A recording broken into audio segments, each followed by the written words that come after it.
বৈদেশিক মুদ্রার রিজার্ভ বাড়াতে ডলারের বিপরীতে টাকায় বিনিময় হার বাজার ভিত্তিক করতে বাংলাদেশকে পরামর্শ দিয়েছে আন্তর্জাতিক মুদ্রা তহবিল আইএমএফ।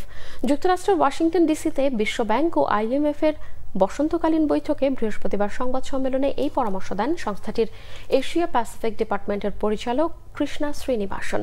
অন্যদিকে আইএমএফ এর ব্যবস্থাপনা পরিচালক ক্রিস্টালিনা জর্জিয়েভা বৈশ্বিক অর্থনৈতিক স্থিতিশীলতার স্বার্থে যুদ্ধ বন্ধের তাগিদ দিয়েছেন। গোলাম ময়নুল হাসানের রিপোর্ট।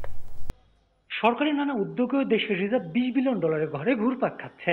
ডলার সংকটে প্রয়োজনীয় কাঁচামালও আমদানি করতে পারছেন না ব্যবসায়ীরা। আইএমএফ এশিয়া প্যাসিফিক ডিপার্টমেন্টের পরিচালক বলছেন, রিজার্ভ বাড়াতে হলে বাংলাদেশকে অবশ্যই ডলারের বিনিময় হার পুরোপুরি বাজারের উপর ছেড়ে দিতে হবে।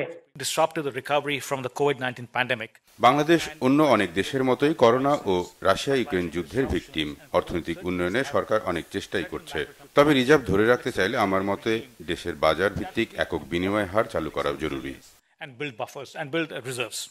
তিনি আরো বলেন, করোনার ধাক্কা সামলে ওঠার আগে রাশিয়া ইউক্রেন যুদ্ধ বাংলাদেশের অর্থনীতিকে চ্যালেঞ্জের মুখে ফেলেছে।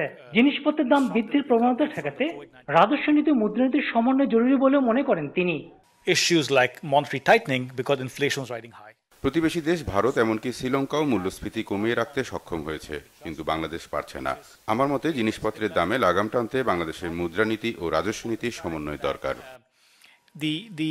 এদিকে বিশ্বব্যাংক আইএমএফ এর বসন্তকালীন বৈঠকের চতুর্থ দিনে এক সংবাদ সম্মেলনে আইএমএফ এমডি বৈশ্বিক অর্থনৈতিক অস্থিরতা যুদ্ধের নেতিবাচক প্রভাব তুলে ধরেন।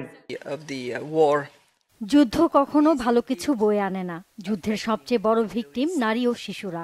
অর্থনৈতিক স্থিতিশীলতা রক্ষা আর শান্তি প্রতিষ্ঠায় যুদ্ধ বন্ধের কোনো বিকল্প নেই।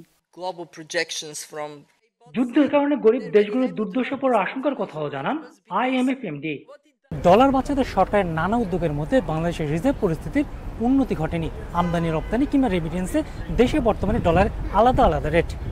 আইএমএফের বৈঠকে বাংলাদেশের ডলার রেটকে একই রেটে আনার জন্য পরামর্শ দেওয়া হচ্ছে। গোলাম মনিরুল হাসান, বাংলা ভিশন, আইএমএফ সদর দপ্তর, ওয়াশিংটন ডিসি।